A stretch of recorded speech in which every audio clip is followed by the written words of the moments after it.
Serangan dahsyat dari Dewa Berotot itu diblokir dengan kuat oleh pedang Dewa Darah. Kekuatan hentakan yang dahsyat keluar dari bilah pedang itu, menyebabkan telapak tangannya mati rasa dan tubuhnya terhuyung-huyung. Yu Yini memanfaatkan kesempatan itu, mengendalikan Mesya boneka, mengacungkan pedang Dewa Darah, dan menyerang Dewa Tao Berotot seperti hujan badai dan badai. Kekuatan pedang Dewa Darah jauh melampaui imajinasi Dewa Tao Otot. Pertahanan fisik yang dibanggakannya bagaikan kertas di depan pedang Dewa Darah dan mudah terkoyak. Melihat dirinya dalam posisi yang kurang menguntungkan, secerca kegilaan melintas di mata Dewa Tao yang berotot itu. Ia tahu bahwa dirinya ditakdirkan untuk gagal, jadi daripada disiksa sampai mati perlahan, lebih baik ia bertarung sampai mati. Ingin membunuhku, tidak semudah itu, ayo kita mati bersama. Dewa Tao yang berotot itu meraung, otot-ototnya membengkak, kekuatan suci dalam tubuhnya melonjak liar, dan aura penghancur menyebar. Dia ingin menghancurkan dirinya sendiri. Wajah Yu Yini berubah, dan dia buru-buru mengendalikan Mesya boneka untuk mundur, sambil meningkatkan pertahanan pakaian kasa yang ternoda tinta. Ledakan, dengan suara keras, tubuh Dewa Tao yang berotot itu meledak, dan gelombang kejut energi yang mengerikan menyapu, menghancurkan semua yang ada di sekitarnya. Bahkan dengan pertahanan ganda berupa Mesya boneka dan gaun kasa yang diwarnai tinta, Yu Yini masih terkejut oleh gelombang kejut yang kuat, menyebabkan darahnya melonjak dan organ-organ dalamnya tampak bergeser. Engah, seteguk darah muncrat keluar, wajah Yu Yini memucat, namun secerca kegembiraan terpancar di matanya. Dia menang, menahan rasa sakit yang hebat di tubuhnya, Yu Yini mengendalikan Mesya boneka yang telah rusak dan terbang keluar dari api penyucian hidup dan mati. Menawan, melihat hal ini, Lu Yun bergegas maju untuk membantunya dan bertanya dengan khawatir, bagaimana keadaanmu? Apakah kamu baik-baik saja? Yu Yini memaksakan senyum dan berkata lemah, tidak apa-apa, hanya luka ringan. Untung saja aku memberimu senjata ajaib itu, kalau tidak kali ini kau akan berada dalam bahaya, kata Lu Yun dengan rasa takut yang masih tersisa. Berkat saudara Lu Yun dan saudari Liu Xuanji, aku dapat lolos dari bahaya. Yu Yini berkata dengan penuh rasa terima kasih. Liu Xuanji tersenyum tipis dan berkata, sama-sama, kita adalah tim dan kita harus saling membantu. Lu Yun membantu Yu Yini duduk, membiarkannya mengatur napasnya dan menyembuhkan luka-lukanya. Kemudian dia menoleh untuk melihat roh penjaga dan mulai menebak kelompok berikutnya. Roh pelindung ini tidak akan membiarkan kita saling membunuh, kan? Lu Yun menyentuh dagunya dan berkata, kurasa di ronde berikutnya, aku atau Liu Xuanji mungkin akan bertarung melawan Dewa Tao sempurna yang tersisa di pihak lawan, lalu membiarkan dua Dewa Tao puncak bertarung satu sama lain. Jegus berkata dengan nada sarkastis, hei, Okamoto, anak buahmu dibunuh oleh Dewa Dao Utama. Sungguh memalukan. Wajah Okamoto muram, dia mendengus dingin dan berkata, jangan terlalu cepat merasa bangga. Kekuatan Lu Yun tidak boleh diremehkan. Dia mungkin memiliki harta karun rahasia yang menyembunyikan tingkat kultivasinya. Tingkat kultivasinya yang sebenarnya jauh lebih dari ini.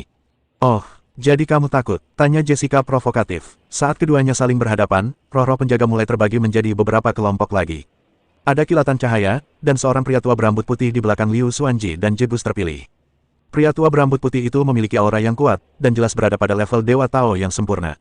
Hati-hati, Lu Yun menepuk bahu Liu Xuanji dengan lembut, dengan nada khawatir yang nyaris tak kentara.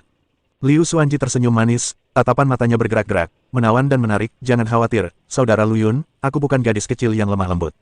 Sebelum dia selesai berbicara, roh dari susunan pelindung mengaktifkan teleportasi, dan Liu Xuanji serta lelaki tua berambut putih itu langsung menghilang dari tempat itu dan muncul di api penyucian hidup dan mati. Pola ilahi terlarang dari api penyucian kehidupan dan kematian bersinar dengan cahaya aneh, dan prajurit boneka yang tak terhitung jumlahnya keluar dari kehampaan dan mengepung mereka berdua. Meskipun para prajurit boneka ini hanya berada pada tingkat Dewa Dao Utama, jumlah mereka banyak dan tak kenal takut, sehingga Dewa Dao yang sempurna pun tidak berani meremehkan mereka. Pria tua berambut putih itu bernama Bai Tuo. Dia menatap para prajurit boneka yang berdesakan di sekitarnya dengan ekspresi serius. Meskipun dia cukup percaya diri dengan kekuatannya sendiri, dia tidak ingin membuang terlalu banyak energi dalam perang gesekan yang tidak ada artinya seperti itu. Mulai, suara dingin roh penjaga bergema di seluruh api penyucian hidup dan mati. Dewa Tao Bai Tuo tidak berani menunda dan segera mempersembahkan senjata ajaib berbentuk labu. Guntur dewa yang kacau tak terhitung jumlahnya dimuntahkan dari mulut labu, membombardir para prajurit boneka bagaikan badai. Chaos Thunder sangat kuat, kemanapun ia lewat, para prajurit boneka meledak dan berubah menjadi debu. Sementara Dewa Tao Bai Tuo membersihkan para prajurit boneka di sekitarnya, dia juga dengan waspada mengamati tindakan Liu Xuanji. Dia tahu betul bahwa lawan sebenarnya bukanlah boneka-boneka ini, tetapi wanita lemah yang ada di depannya. Namun, tindakan Liu Xuanji sangat mengejutkannya. Menghadapi serbuan prajurit boneka, dia tidak memilih untuk bertarung secara langsung, melainkan melesat dan berubah menjadi aliran cahaya, yang melesat ke langit. Apa yang ingin dilakukan wanita ini? Jegus menatap tindakan Liu Xuanji dengan ekspresi bingung di wajahnya, apakah dia mencoba mengalihkan masalah ke orang lain dan membiarkan Bai Tuo tua dikepung oleh para prajurit boneka. Okamoto menyentuh dagunya, matanya berbinar, tidak, kurasa dia ingin segera mengakhiri pertempuran ini. Bagaimanapun, dia adalah Dewa Tao tingkat atas, tidak perlu membuang waktu dengan para prajurit boneka ini.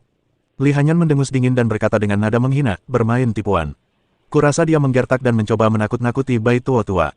Semua orang membicarakan dan menebak-nebak niat Liu Xuanji. Lu Yun menatap sosok ramping di langit, hatinya penuh dengan keraguan. Apa sebenarnya yang ingin dilakukan Liu Xuanji? Tepat ketika semua orang bingung, Liu Xuanji tiba-tiba berhenti dan melayang tepat di atas Dewa Tao Bai Tuo. Dia mengangkat tangan gioknya sedikit, dan sebuah pagoda yang indah muncul di tangannya. Prajurit Kekaisaran Abadi, Jegus tiba-tiba berdiri, wajahnya berubah drastis. Sialan, bagaimana mungkin aku bisa melupakan ini? Dia akhirnya mengerti maksud Liu Xuanji. Dia tidak ingin melarikan diri, juga tidak ingin mengalihkan masalah kepada orang lain. Sebaliknya, dia ingin menggunakan kekuatan senjata Kaisar Abadi untuk memusnahkan Bai Tuo Daoshen dan semua prajurit boneka dalam satu gerakan.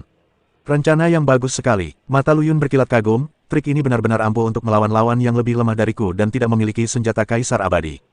Liu Xuanji mengaktifkan pagoda Linglong, yang dengan cepat tumbuh lebih besar, memancarkan cahaya menyilaukan yang menyelimuti puluhan ribu prajurit boneka dan Bai Tuo Daoshen.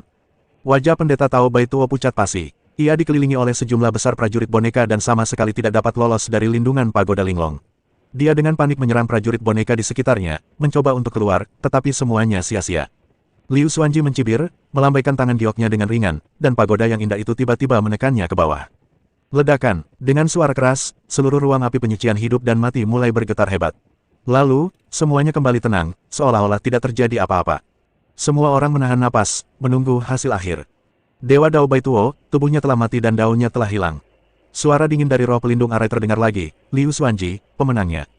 Liu Xuanji mengaktifkan pagoda Linglong dan melepaskan prajurit boneka yang tersisa. Ternyata di ruang dalam pagoda Linglong, para prajurit boneka ini pertama kali menyerang Dewa Tao Bai Tuo. Meskipun Dewa Tao Bai Tuo bertarung mati-matian dan bahkan meledakkan tubuhnya sendiri, ia hanya mengalahkan beberapa prajurit boneka dan tidak menyebabkan kerusakan apapun pada pagoda Linglong itu sendiri. Prajurit boneka yang tersisa berubah menjadi cahaya bintang dan menghilang dalam pola-pola suci terlarang di api penyucian kehidupan dan kematian. Liu Xuanji menyimpan pagoda yang indah itu dan terbang kembali ke Lu Yun.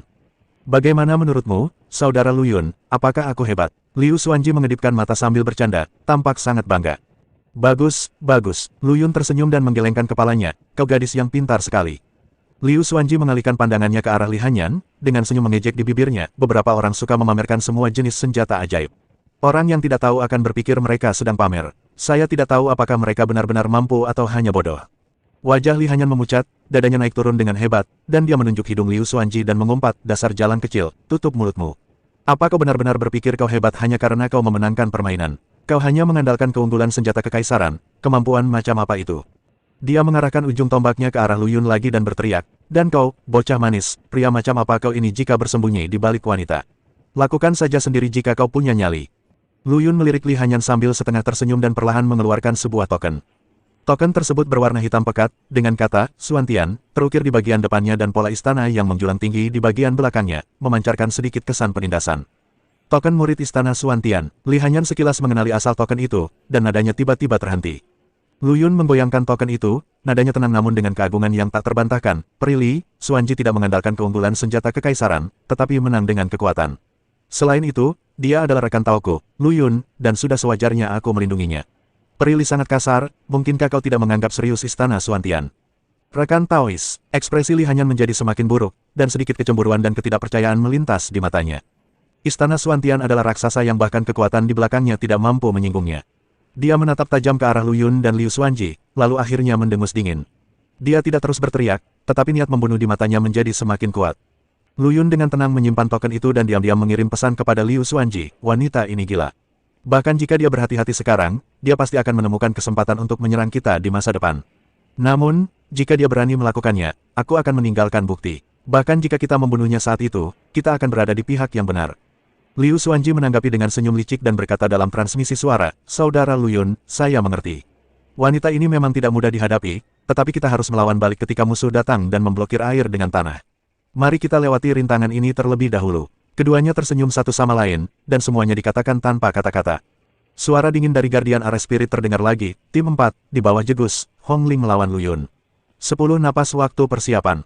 Hati Lu Yun bergetar, giliran dialah yang tiba. Ia sudah menduga bahwa dialah yang akan menjadi kelompok berikutnya, tetapi ia tidak menyangka bahwa itu adalah kelompok keempat. Pikiran roh penjaga ini benar-benar sulit ditebak, tetapi untungnya lawannya bukanlah Dewa Tao Puncak yang paling berbahaya, jadi ini mungkin kesempatan baginya. Apa, Lu Yun versus Hong Ling? Ini terlalu berat sebelah. Bocah berambut merah Jessica tiba-tiba berdiri dan menatap roh penjaga itu dengan ketidakpuasan. Okamoto, seorang pemuda berpakaian mewah, juga ikut menimpali. Benar sekali, bagaimana mungkin anak ini bisa melawan Hongling? Seharusnya adil jika dia bisa melawan Dewa Tao tertinggi kita. Mata roh penjaga itu berkilat merah, dan nadanya dingin, itu karena kalian tidak memiliki cukup orang sehingga kami memaksa mereka untuk menambah jumlah orang untuk membuka api penyucian hidup dan mati. Selain itu, jika bukan karena beberapa orang yang diam-diam menghalangi Yu Yini, bagaimana dia bisa berakhir seperti ini? Sekarang biarkan Dewa-Dewa Tao puncak kalian bertarung dengan mereka, apakah itu adil? Wajah Jigus dan Okamoto berubah. Meskipun mereka tidak puas di hati mereka tidak berani menunjukkannya. Mereka telah menyaksikan dengan mata kepala mereka sendiri kekuatan roh penjaga. Tentu saja, kau juga bisa memilih untuk menyerah. Roh penjaga itu menambahkan dengan nada sarkasme. Keduanya tidak berani mengatakan apa-apa lagi, dan Okamoto dengan cepat mengganti topik pembicaraan. Maaf, senior, bagaimana kita bisa mendapatkan darah kaisar abadi? Roh pelindung menjelaskan dengan tenang, di api penyucian hidup dan mati, jika kau mengalahkan lawanmu, kau akan mendapatkan setengah dari keberuntungannya dan sebagian dari esensi darahnya.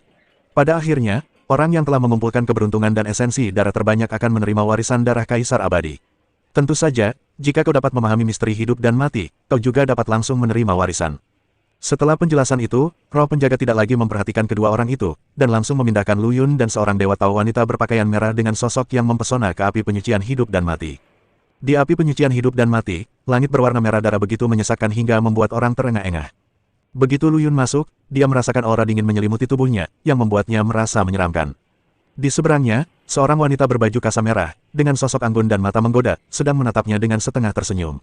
Anakku sayang, kamu sangat tampan, mengapa kamu tidak bersenang-senang saja dengan adikmu? Mengapa kamu harus berkelahi? Suara wanita itu lembut, dengan sedikit pesona yang memikat, dan setiap kerutan dan senyumnya memancarkan godaan yang tak tertahankan. Hati Lu Yun bergetar, wanita ini jelas merupakan anggota klan iblis hantu. Dia pernah melihat catatan tentang klan iblis hantu di sebuah buku kuno. Mereka terlahir dengan tubuh yang menawan, dan ahli dalam kecepatan dan ilusi. Hampir tidak ada seorang pun di level yang sama yang bisa menahan serangan ilusi mereka. Bahkan Dewa Tao tingkat tinggi pun akan jatuh ke dalam perangkap mereka jika mereka tidak berhati-hati. Yang lebih merepotkan adalah pedang Tianxing tidak efektif melawan serangan ilusi. Hanya hal sepele. Lu Yun berpura-pura tenang di permukaan, tetapi dia diam-diam waspada di dalam hatinya. Dia tahu bahwa pertempuran ini tidak boleh dianggap enteng. Meixun menutup mulutnya dan terkekeh, matanya bergerak, dan nadanya menjadi lebih menggoda. Adik kecil, kamu cukup keras kepala. Tapi, kakak menyukainya. Sebelum dia menyelesaikan kata-katanya, Lu Yun merasa pusing, dan pemandangan di depannya mulai terdistorsi. Dia tahu bahwa Meixun telah mulai melakukan sihir. Lu Yun tidak berani menunda dan segera mengaktifkan cairan teratai kekacauan untuk menenangkan pikirannya. Pada saat yang sama, 6 boneka Mesya terbang keluar dari tubuhnya dan mengelilinginya. Masing-masing dari ke-6 Mesya ini dikendalikan oleh salah satu tubuh Tao-nya. Dengan berkat Chaos Lotus Liquid, kekuatan tempurnya juga telah ditingkatkan ke tingkat Dewa Tao menengah. Ke-6 Mesya yang bekerja sama cukup untuk menyaingi 6 Dewa Tao yang sempurna. Jegus dan Okamoto tercengang di tribun. Anak ini, ternyata punya cara seperti itu. Jegus menggertakkan giginya, hatinya dipenuhi rasa cemburu dan cemas. Awalnya aku mengira Lu Yun hanyalah buah kesemek lembut yang mudah diganggu, tapi tak disangka ternyata dia punya kekuatan terpendam seperti itu. Okamoto juga terkejut. Ia berbisik kepada Jegus, sepertinya kita semua meremehkan anak ini. Masing-masing dari 6 boneka Mesya sebanding dengan Dewa Tao yang sempurna. Aku khawatir bahkan Dewa Tao kita yang berada di puncak pun hampir tidak dapat menandingi kekuatan ini. Meixun juga terkejut dengan perubahan mendadak ini. Dia tidak menyangka bahwa Lu Yun ternyata memiliki kartu truf seperti itu, dan suasana hatinya yang awalnya percaya diri tiba-tiba menjadi suram. 6 Mesya boneka membentuk formasi pertempuran, melindungi Lu Yun di tengah, dan kemudian dengan cepat mendekati Meixun. Meskipun Meixun cepat, dia hampir tidak dapat memanfaatkan kejaran dan intersepsi Mesya boneka tersebut. Dia mencoba melakukan ilusi beberapa kali, tetapi terganggu oleh serangan Mesya boneka. Sialan, Meixun mengumpat dalam hati. Ia sadar jika ia terus seperti ini, cepat atau lambat ia akan kelelahan dan mati. Dia harus menemukan terobosan sesegera mungkin dan melakukan ilusi. Melihat tubuh asli Lu Yun semakin dekat, Meixun menjadi sangat cemas. Dia tahu bahwa wujud asli Lu Yun adalah ancaman yang sebenarnya. Begitu dia mendekatinya, dia akan benar-benar tamat. Jadi, dia menghentikan serangan aktifnya dan mulai berkonsentrasi menciptakan ilusi. Melihat ini, Lu Yun mencibir, ingin membuat ilusi. Tidak semudah itu. Dia mengaktifkan penjara guntur 5 elemen, dan guntur dewa 5 warna jatuh dari langit dan membombardir Meixun. Meixun mengeluarkan teriakan yang tajam dan menusuk, bagaikan lolongan hantu, bercampur dengan gelombang ilusi aneh, menyapu ke arah Lu Yun dan ke-6 Mesya boneka. Lu Yun telah bersiap dan menggunakan cairan teratai kekacauan untuk melindungi pikirannya, tetapi kekuatan peluit itu jauh melampaui imajinasinya dan bahkan memiliki kecenderungan untuk menembus pertahanan cairan teratai kekacauan. Dia diam-diam terkejut dan segera meningkatkan produksi Chaos Lotus Liquid. Meski begitu, Lu Yun masih merasa pusing dan pemandangan di depannya mulai kabur dan terdistorsi. Pergerakan mecha boneka yang dikendalikan 6 tubuh Tao juga tertunda, tampaknya terpengaruh oleh ilusi. Melihat ini, Jegus melompat kegirangan di tribun penonton, menunjuk Lu Yun dan tertawa, haha. Anak ini sudah mati, pencurian jiwa, Meixun bukan lelucon. Jika kau terkena gerakan ini, bahkan para dewa akan berlutut. Meskipun Okamoto tidak sombong seperti Jigus, dia juga menunjukkan senyum santai. Dia menggoyangkan gelas anggur di tangannya dengan anggun dan terkekeh, sepertinya lelucon ini akan segera berakhir. Meskipun Meixun juga mati rasa di sekujur tubuhnya akibat gempuran petir surgawi 5 elemen, dia sangat gembira saat melihat Lu Yun terkena serangan. Dia tersenyum genit, dengan tatapan kejam di matanya, adik kecil, mari kita lihat apa lagi yang bisa kamu lakukan sekarang. Dia berteriak pelan, prajurit hantu. Begitu dia selesai berbicara, sosok Meixun langsung terbagi menjadi puluhan sosok, melayang-layang seperti hantu, membuatnya sulit membedakan mana yang asli dan mana yang palsu. Hantu-hantu ini bergerak cepat di sekitar mecha boneka, mengganggu penglihatan mereka dan mempersulit mereka untuk mengunci target sebenarnya. Tepat ketika Meixun hendak memanfaatkan kekacauan itu untuk menyerang Lu Yun sendiri, sesosok tubuh besar tiba-tiba muncul di depan Lu Yun dan menghalangi jalan Meixun. Amu, Lu Yun mengenali sosok itu. Itu adalah boneka manusia pohon miliknya, Amu. Raungan, Amu mengeluarkan suara gemuruh yang menggetarkan bumi dan mengayunkan dahan pohon yang besar, menyapu ke arah hantu Meixun. Meixun mendengus dingin, kamu melebih-lebihkan kemampuanmu. Dia mengenali Amu sekilas dan tahu bahwa ini adalah senjata sihir boneka Lu Yun yang lain. Terakhir kali di pelelangan, dia menertawakan kecanggungan Amu. Puluhan hantu menyerang pada saat yang sama, dan serangan itu menimpa Amu seperti badai. Meskipun pertahanan Amu luar biasa, dia tidak dapat menahan serangan intensif seperti itu. Retakan yang tak terhitung jumlahnya segera muncul di tubuhnya dan tampak seperti akan runtuh. Pada saat ini, cahaya pedang yang menyilaukan turun dari langit dan menebas ke arah hantu Meixun. Tianxing, Lu Yun gembira, semangat pedang Tianxing telah beraksi.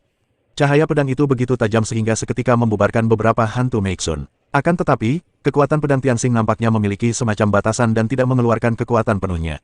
Meixun menghindari serangan pedang Tianxing, matanya terfokus, dan mengunci pada inkarnasi pertama yang dia yakini sebagai tubuh asli Lu Yun. Dia menjerit pelan, dan tubuhnya berubah menjadi aliran cahaya, menerkam ke arah sosok itu. Pergilah ke neraka. Tepat ketika Meixun hendak menyerang Lu Yun yang sedang memejamkan matanya, tiba-tiba membuka matanya. Matanya jernih dan cemerlang, di mana sedikit kebingungannya. Meixun terkejut dan tanpa sadar kembali melontarkan ilusi, hantu setinggi langit. Namun, Lu Yun hanya kebingungan sesaat sebelum ia segera sadar kembali. Dia menatap Meixun yang tertegun, lalu tersenyum, terima kasih atas ilusimu, yang membantuku membuat terobosan. Meixun benar-benar bingung, anak ini, benar-benar berhasil menembus ilusinya. Bagaimana ini mungkin? Dia tidak punya waktu untuk berpikir dan hanya bisa meneruskan serangannya. Namun, Lu Yun bukan lagi domba yang harus disembelihnya. Pikiran Lu Yun bergerak, dan dia meluncurkan serangan telekinetik, Sword Heart Like Jade. Cahaya pedang transparan melesat keluar dari antara alis Lu Yun dan langsung menancap di alis Meixun. Ah, Meixun menjerit melengking. Cahaya pedang transparan meledak di lautan kesadarannya, berubah menjadi badai mental yang kuat yang menghancurkan jiwanya. Pertahanan spiritual Meixun runtuh seketika, dan dia merasakan kesadarannya berangsur-angsur kabur. Lu Yun memanfaatkan kemenangan itu dan menggunakan jurus pedang terbarunya, pedang untuk membunuh dan menghancurkan. Kekuatan jurus ini telah sepenuhnya diperbarui karena peningkatan alam dan terobosan Lu Yun dalam kondisi pikiran. Cahaya pedang yang menyilaukan melesat keluar dari tangan Lu Yun, membawa momentum kehancuran dunia, dan menebas ke arah Meixun. Cahaya pedang ini tampaknya mengandung misteri alam semesta dan kebenaran hakiki langit dan bumi. Kemanapun cahaya pedang lewat, ruang terdistorsi dan waktu terhenti. Mata Meixun dipenuhi ketakutan dan keputusasaan. Dia ingin menghindar, tetapi mendapati bahwa dia tidak bisa bergerak sama sekali.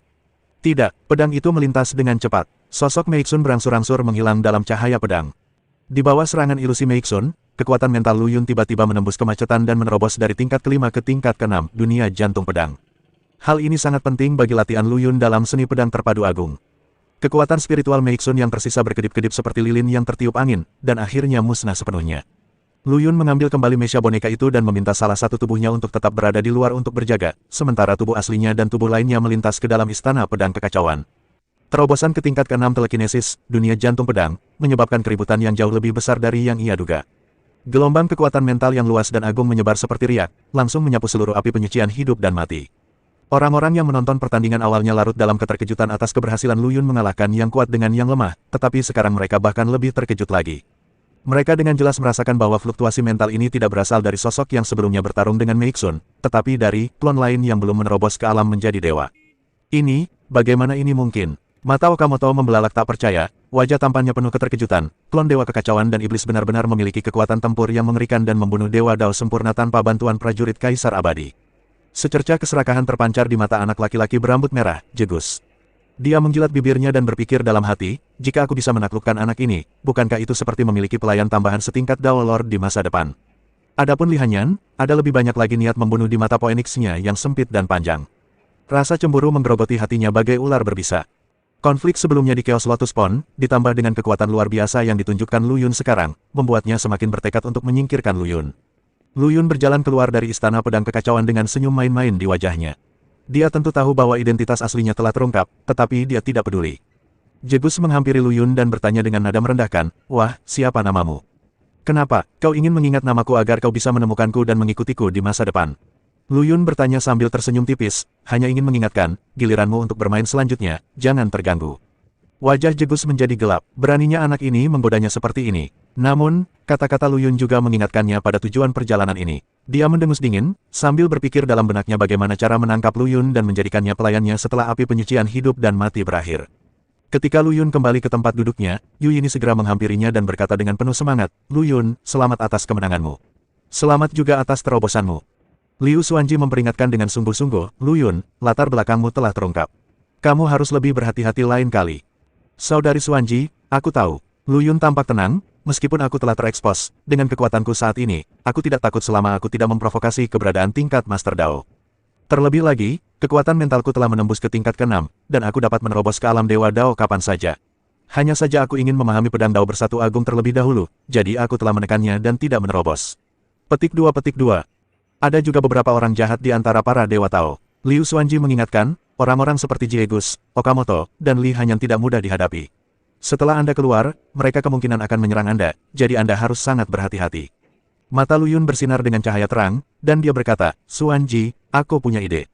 Setelah api penyucian hidup dan mati berakhir, kita tidak boleh terburu-buru keluar, tetapi cerna dulu hasil yang kita peroleh selama ini. Saat itu, kekuatanku akan lebih baik lagi, dan bahkan jika mereka ingin mengambil tindakan, mereka tidak dapat menghentikanku." Dia sudah punya rencana dalam pikirannya. Dia mendapatkan banyak hal dari perjalanan menuju api penyucian hidup dan mati ini. Tidak hanya kekuatan mentalnya menembus ke tingkat ke-6, ia juga menerima nutrisi dari Chaos Lotus Liquid. Yang lebih penting, ia telah menyentuh batas 10 Absolute Swordsmanship. Selama ia diberi waktu, ia yakin ia dapat membawa keseluruhan kekuatannya ke tingkat baru. Liu Xuanji masih merasa khawatir. Ia menatap Lu Yun dan berkata dengan suara pelan, "Lu Yun, Li Hanyan tidak mudah dihadapi, dan kekuatan di belakangnya bahkan lebih rumit. Aku khawatir." Dia terdiam, seakan mengingat sesuatu dari masa lalu yang tidak sanggup dia ingat lagi. Jejak kepedihan melintas di matanya. "Aku masih ingat dengan jelas kejadian tragis ketika sekteku dihancurkan. Akhirnya aku menggantikan Liu Li Star Lord dan membangun kembali sekte ini. Aku tidak bisa membiarkan Liu Li Star hancur di tanganku." Dia mengepalkan tangannya hingga buku-buku jarinya memutih. Baginya, Liu Li Star bukan hanya sebuah sekte, tetapi juga fondasi terakhirnya di dunia ini, dan semua yang dia coba lindungi. Lu Yun bisa merasakan ketakutan dan kecemasan di hatinya, keputusasaan yang menusuk jauh ke dalam tulang-tulangnya. Dia seperti binatang buas yang kehilangan semua harapan dan hanya bisa meringkuk di sudut, menggigil. Dia memegang tangan Liu Xuanji, dan arus hangat mengalir melalui telapak tangannya. Pada saat yang sama, dia menghiburnya dengan transmisi suara, "Saudari Xuanji, aku tahu apa yang kamu khawatirkan, tetapi jangan khawatir, aku tidak akan membiarkan siapapun menyakitimu, dan aku tidak akan membiarkan Liu Lixing mengalami kecelakaan. Aku akan menyelesaikan masalah dengan Li Hanyan cepat atau lambat." Lu Yun juga mengerti dalam hatinya bahwa permusuhan Li Hanyan terhadapnya tidak pernah hilang sejak pertarungan memperebutkan cairan teratai kekacauan. Begitu dia meninggalkan api penyucian hidup dan mati, dia pasti akan menemukan cara untuk menghadapinya. Bahaya tersembunyi ini harus diatasi. 10 teknik pedang terhebat, penyatuan besar seni pedang. Lu Yun bergumam pada dirinya sendiri. Dia samar-samar merasa bahwa dia hanya selangkah lagi dari kebenaran tertinggi seni pedang. Selama dia bisa mendapatkan pahala terakhir dari api penyucian hidup dan mati, dia yakin bahwa dia tidak hanya bisa menerobos ke alam Dewa Dao, tetapi juga melangkah lebih jauh dan memahami rahasia pedang Dao terpadu agung. Semoga pertempuran yang tersisa segera berakhir, kata Lu Yun dalam hati. Ia tidak sabar untuk meningkatkan kekuatannya. Hanya dengan kekuatan absolut ia dapat melindungi semua yang ingin ia lindungi. Setelah kembali ke Istana Pedang Kekacauan, Lu Yun segera meminta tubuh Taonya untuk mengeluarkan esensi kekacauan 5 elemen dan mulai menyembuhkan manusia pohon boneka Amu. Amu rusak parah dalam pertempuran sebelumnya, dengan cabang-cabang pohon patah dan kulit kayu hangus, penampilannya mengerikan. "Tuan, tidak perlu menyia-nyiakan esensi kekacauan 5 elemen yang berharga itu untukku. Melindungi Anda adalah tugasku, bahkan jika aku mengorbankan diriku sendiri, itu akan menjadi kehormatan bagiku." Suara Amu serak, tetapi tegas. "Omong kosong apa yang kau bicarakan?" Lu Yun berkata sambil tersenyum, "Aku ingin melatihmu agar setara dengan roh pelindung alam 10.000 orang suci. Bagaimana mungkin aku membiarkanmu mati begitu mudah? Tuan, Anda tidak bisa mengatakan hal ini di alam semua orang suci." Jika Anda membuat marah roh penjaga, itu akan buruk bagi Anda. Amu buru-buru mengingatkan bahwa meskipun dia hanya boneka, kesetiaan dan perhatiannya pada Lu Yun tidak kurang dari orang hidup.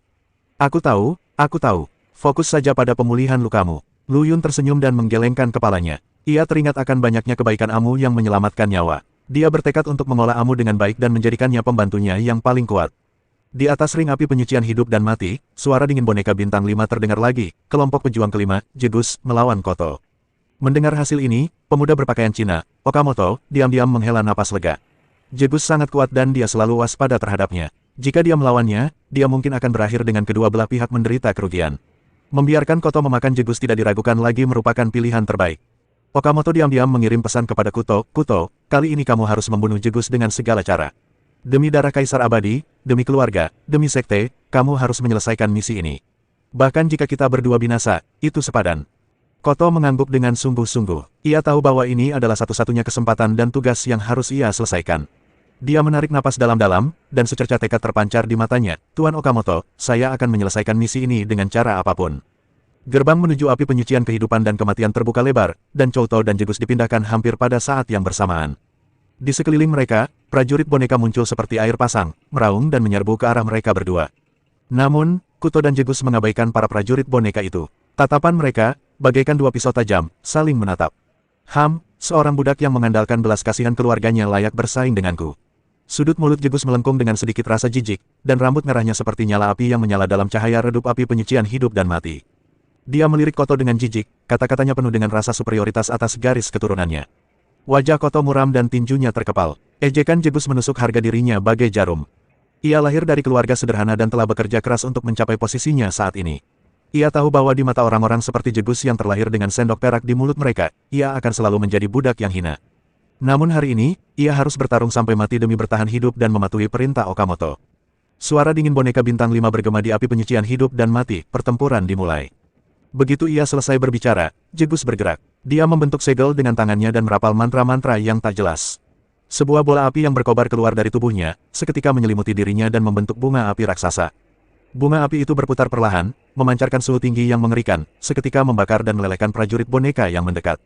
Seperti yang diharapkan dari seorang jenius dari klan Kekaisaran Abadi, api pembakar surga ini bukanlah sesuatu yang bisa dipelajari oleh orang biasa. Lu Yun diam-diam merasa kagum di kursi penonton. Liu Xuanji juga mengangguk sedikit, dengan sedikit rasa apresiasi terpancar di matanya yang indah. Jegus tidak berhenti di situ. Ia membentuk segel lagi, dan 10 boneka yang mengenakan baju besi hitam muncul dari udara tipis, masing-masing memancarkan aura Dewa Tao yang sempurna. Boneka-boneka ini bukanlah boneka biasa. Mereka semua memiliki roh boneka di dalam tubuh mereka dan memiliki kecerdasan tempur yang sangat tinggi. Ke-10 boneka itu membentuk formasi misterius, memadukan serangan dan pertahanan, maju dan mundur secara teratur, yang cukup untuk mengepung dan membunuh Dewa Tao yang sempurna. Bahkan Dewa Tao tingkat puncak pun akan sulit dihadapi. Setelah melakukan semua ini, Jegus perlahan menghunus 2 belati. Belati itu berwarna merah pekat, memancarkan tekanan yang menakutkan. Itu sebenarnya adalah 2 senjata kekaisaran yang abadi. Lucu sedang dalam masalah sekarang. Lu Yun berpikir dalam hati. Jegus mampu menyerang dan bertahan, dan memegang prajurit kekaisaran abadi di tangannya. Kekuatannya jauh melampaui imajinasinya. Di bawah perlindungan bunga api dan 10 boneka berbaju besi hitam, Jegus bergegas menuju Kuto seperti dewa perang yang tak terkalahkan. Para prajurit boneka di sepanjang jalan seperti kertas dan dengan mudah dikalahkan olehnya. Sangat kuat, Lu Yun tidak bisa menahan diri untuk tidak mengaguminya, dan pada saat yang sama, tekanan besar muncul di dalam hatinya. Kekuatan Jegus jelas berada di atas kekuatannya, dan dia mungkin benar-benar ingin menjadikannya sebagai budak. Dia harus meningkatkan kekuatannya sesegera mungkin, kalau tidak, cepat atau lambat dia akan menjadi mainan Jessica. Menghadapi Jessica yang agresif, Chouto sama sekali tidak berani gegabah. Dia menarik napas dalam-dalam dan memanggil senjata kekaisaran abadinya, 1 set baju zirah putih perak. Baju zirah itu diukir dengan rune yang rumit dan memancarkan aura yang kuat. Sebenarnya, baju zirah itu adalah harta karun dengan kemampuan menyerang dan bertahan. Bagian sarung tangan dari baju zirah itu sangat tajam, memancarkan cahaya dingin, membentuk konfrontasi balasan dengan belati ganda Jegus. Dengan berkas senjata kaisar abadi, kekuatan tempur Chouto telah ditingkatkan hingga ekstrim. Ia tak lagi menghindar dari para prajurit boneka itu, tetapi mengambil inisiatif menghadapinya, mengayunkan sarung tinjunya dan menghantam para prajurit boneka itu satu persatu. Tak lama kemudian, mereka berdua menyingkirkan para prajurit boneka di sekitarnya dan secara resmi memulai pertarungan sengit antara para dewa puncak Tao. Pertarungan ini sangat seru. Baik Chouto maupun Jegus menggunakan kekuatan surga dan kekuatan dunia secara ekstrim. Berbagai kekuatan magis dan teknik rahasia muncul satu demi satu, yang membuat Lu Yun terpesona dan sangat menguntungkannya. Di tengah pertarungan sengit itu, Koto tiba-tiba mengeluarkan momentum yang mengagumkan. Baju zirah putih perak di tubuhnya bersinar terang, dan kekuatan domain yang dahsyat menyebar, menekan Jegus dengan kuat. Apa yang terjadi? Lu Yun terkejut. Kekuatan Koto benar-benar terlihat jelas selama pertarungan. Saya melihat tubuh Chouto terus membesar, dan momentumnya semakin kuat. Meskipun Bengus dijaga oleh 10 boneka, ia perlahan-lahan jatuh ke dalam posisi yang tidak menguntungkan. Haha, Koto berhasil. Bagus sekali, teriak Okamoto dengan penuh semangat. Lu Yun mengerutkan kening, dia bisa melihat bahwa terobosan Chouto bukan karena persepsinya sendiri, tetapi dengan bantuan kekuatan armor Kaisar Abadi. Meskipun terobosan ini cepat, namun ia juga menimbulkan bahaya tersembunyi yang besar. Jika Kuto gagal menyempurnakan esensi armor tersebut, ia akan diserang oleh armor tersebut. Paling tidak, ia akan kehilangan semua kultivasinya, dan yang terburuk, ia akan mati. Baju zirah putih perak di tubuh Koto berdengung, seolah seekor binatang yang sedang tidur sedang bangun. Kekuatan yang melonjak mengalir ke tubuhnya seperti air pasang, dan auranya yang sudah kuat melonjak lagi, bahkan melampaui alam dewa Tao Puncak dan melangkah ke alam dewa dan iblis yang kuat. Hati Lu Yun bergetar, kekuatan baju besi ini memang luar biasa. Meskipun metode terobosan dengan bantuan kekuatan eksternal ini memiliki bahaya tersembunyi, manfaatnya juga jelas. Tidak hanya kekuatan tempur Kuto akan melambung tinggi, tetapi yang lebih penting, kekuatan ini akan membersihkan tubuh sucinya, memperluas jalannya, dan meletakkan fondasi yang kokoh baginya untuk memengaruhi alam penguasa Dao di masa depan. Liu Xuanji di sampingnya berkata dengan lembut, Okamoto ini benar-benar beruntung. Jika Kuto benar-benar dapat memanfaatkan kesempatan ini untuk menerobos ke Dao Master, maka dia akan menghasilkan banyak uang dan langsung mendapatkan pelayan Dao Master. Itu hanya jalan sampingan. Itu tidak akan pernah menghasilkan sesuatu yang hebat. Meskipun Lu Yun mengatakan ini, dia diam-diam iri dengan keberuntungan Okamoto di dalam hatinya. Pada saat ini, situasi di lapangan telah berbalik sepenuhnya. Koto seperti dewa perang, dan setiap pukulan dan tendangan mengandung kekuatan untuk menghancurkan dunia. Serangan Jessica yang awalnya ganas kini seperti semut yang mencoba mengguncang pohon, dan tidak dapat mengguncang Chouto sama sekali. Tatapan mata Jegus yang ceria perlahan-lahan berubah menjadi serius. 10 prajurit bonekanya dengan putus asa mengepung Chouto, tetapi mereka seperti ngengat yang tertarik ke api dan dikalahkan oleh Chouto satu demi satu. Serangan Chouto menjadi semakin ganas dan Jessica secara bertahap hanya memiliki kemampuan untuk membela diri dan tidak memiliki kekuatan untuk melawan. Sialan, Jegus mengumpat dalam hatinya, ia ditekan oleh armor Chouto. Kecepatan dan kekuatannya sangat berkurang, dan bekas luka baru terus muncul di tubuhnya. Bayangan kematian terus mengintainya bagaikan kanker. Pada saat ini, mata Jegus tiba-tiba menjadi luar biasa gila. Dia tiba-tiba memanggil 10 prajurit boneka dan menggabungkan mereka menjadi satu, membentuk perisai besar untuk melindungi dirinya. Pada saat yang sama, 2 pedang pendek di tangannya bergabung menjadi satu, berubah menjadi pedang panjang yang memancarkan cahaya merah aneh. Backfire membakar Tuhan, Jegus meraung, dan api pun menyala di pedangnya. Nyala api ini bukanlah nyala api biasa, melainkan Chaos Backfire yang legendaris, eksistensi mengerikan yang memiliki kekuatan untuk membakar surga. Orang ini benar-benar berhasil dalam keadaan seperti itu. Lu Yun dan Liu Xuanji berseru bersamaan.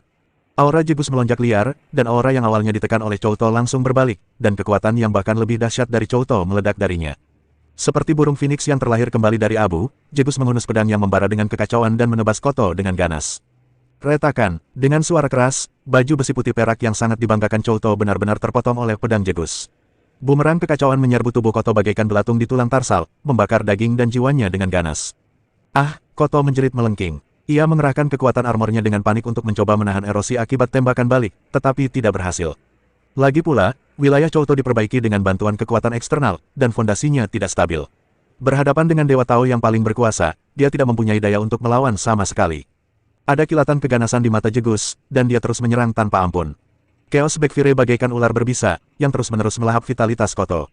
Tidak mungkin. Okamoto menatap pemandangan itu dengan takjub. Ia tidak pernah membayangkan bahwa Koto, yang awalnya memiliki keunggulan mutlak, akan dikalahkan dalam sekejap mata. Ia bahkan tidak memiliki kesempatan untuk menghancurkan dirinya sendiri sebelum dihabisi sepenuhnya oleh Jessica. Pertempuran yang luar biasa, seru Liu Xuanji, potensi Jegus benar-benar mengerikan. Dia tidak hanya berhasil menembus alam dewa dan iblis terkuat, dia juga mengembangkan Chaos Backfire.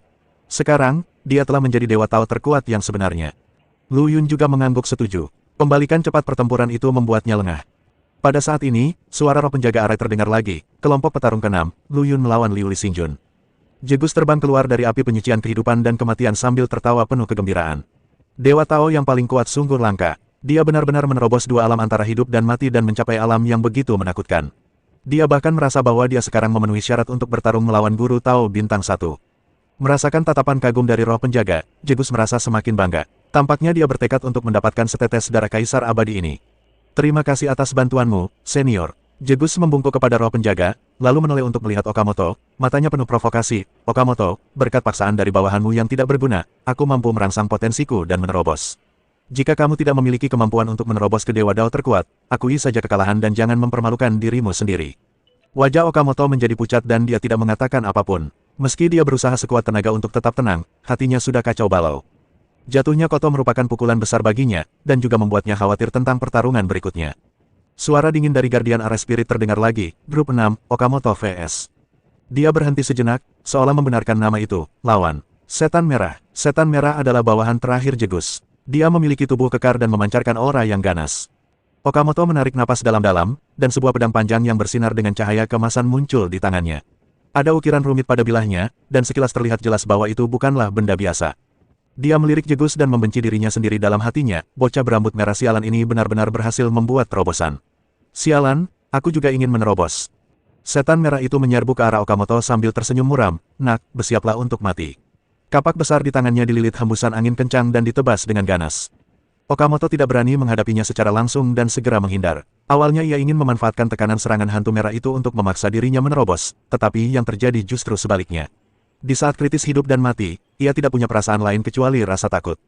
Tidak berguna, Jegus mengejek dari samping, dengan kemampuan sekecil ini, kau masih ingin menerobos. Teruslah bermimpi. Wajah Okamoto menjadi pucat, tetapi dia tidak mampu membantah. Serangan si hantu merah menjadi semakin ganas. Dia kelelahan karena menangkis dan semakin banyak bekas luka di tubuhnya. Dia hampir terkena kapak raksasa beberapa kali, dan hanya berhasil melarikan diri berkat senjata ajaib penyelamat nyawa di tubuhnya. Haha, aku heran berapa lama kau bisa bertahan. Hantu merah itu menjadi semakin berani seiring berjalannya pertempuran. Ia menemukan bahwa meskipun Okamoto memiliki banyak senjata ajaib, kekuatannya sendiri tidaklah kuat. Selama ia menghabiskan senjata ajaibnya, ia dapat dengan mudah membunuhnya. Akhirnya, di bawah serangan ganas iblis merah, senjata sihir pertahanan terakhir Okamoto hancur. Dia tahu dia tidak punya jalan keluar, dan secerca keputusasaan melintas di matanya. Pergilah ke neraka, setan merah itu mengangkat kapak raksasanya, siap memberikan pukulan terakhir pada Okamoto. Pada saat kritis ini, Okamoto tiba-tiba merasakan suatu kekuatan dahsyat mengalir dari tubuhnya. Tiba-tiba dia mengangkat kepalanya, matanya bersinar cemerlang, aku akan melawanmu. Namun, kekuatan ini datang dan pergi dengan cepat. Sebelum dia bisa bereaksi, kapak raksasa milik iblis merah sudah dalam jangkauannya. Ledakan, hantu merah itu meledakkan dirinya sendiri. Meskipun peledakan diri itu dilakukan dengan tergesa-gesa dan kekuatannya telah sangat berkurang, Okamoto tetap saja hancur berkeping-keping dan tampak dalam kondisi yang menyedihkan. Batuk-batuk, Okamoto merangkak keluar dari reruntuhan, berlumuran darah dan tampak menyedihkan. Roh penjaga mengumumkan, tim 6, Okamoto menang. Okamoto berjalan keluar dari api penyucian hidup dan mati dalam keadaan linglung. Ia tahu bahwa ia telah kehilangan kesempatan untuk memperjuangkan darah kaisar abadi. Api penyucian hidup dan mati berakhir di sini. Suara roh penjaga bergema di seluruh ruangan, selamat kepada 6 pemenang, kalian masing-masing akan menerima harta karun. Dia berhenti sejenak, lalu menambahkan, selain itu, Lu Yun, Liu Xuanji, Yu Yini, dan Li Hanyan dibawa secara paksa ke sini untuk berpartisipasi dalam pertempuran. Selain hadiah yang pantas mereka dapatkan, mereka juga akan menerima kompensasi tambahan. Jegus tidak sabar untuk bertanya, senior, di mana darah kaisar abadiku? Anda telah memperoleh kualifikasi. Begitu Anda memasuki Istana All Science, seseorang akan membimbing Anda untuk mendapatkannya. Roh pelindung Array menjelaskan, darah kaisar abadi adalah harta karun tertinggi, yang disegel dalam istana 10.000 orang suci dan dijaga oleh roh istana sendiri. Gerbang istana terbuka selama 1/4 jam. Jika Anda tidak masuk setelah waktu tersebut, Anda akan dianggap terlantar. 1/4 jam, desak Yu Yini, kalau begitu cepatlah. Jegus melotot tajam ke arah Lu Yun dan 2 orang lainnya, seolah berkata, aku akan melunasi hutangku padamu setelah kita memasuki istana semua orang kudus. Kemudian, dia bergegas menuju pintu masuk istana All Science dengan tidak sabar. Meskipun Okamoto patah semangat, dia masih berpegang pada secercah harapan dan mengikuti dari dekat. Li Hanyan menatap Lu Yun dengan penuh arti dan juga memasuki istana semua orang suci. Lu Yun ingin bertanya kepada roh Array penjaga tentang apa yang terjadi sebelumnya, tetapi roh Array penjaga berkata, kita bisa membicarakan masalah ini setelah kamu menerima hadiahmu. Hati Lu Yun tergerak, mungkinkah ini ada hubungannya dengan ilmu pedang terpadu yang agung? Dia menekan keraguan di hatinya dan membawa Liu Xuanji dan Yu Yini ke istana semua orang suci. Roh penjaga menyaksikan keempat orang itu menghilang, perlahan-lahan menyingkirkan api penyucian kehidupan dan kematian, lalu menghilang. Gerbang istana semua orang kudus perlahan tertutup, mengisolasi semua yang ada di luar. Setelah memasuki istana All Science, suasana berubah dan Lu Yun mendapati dirinya berada di koridor panjang. Liu Xuanji dan Yu Yini tidak terlihat dimanapun. Tampaknya istana Halloween akan memindahkan setiap orang ke area berbeda berdasarkan hadiah yang mereka terima.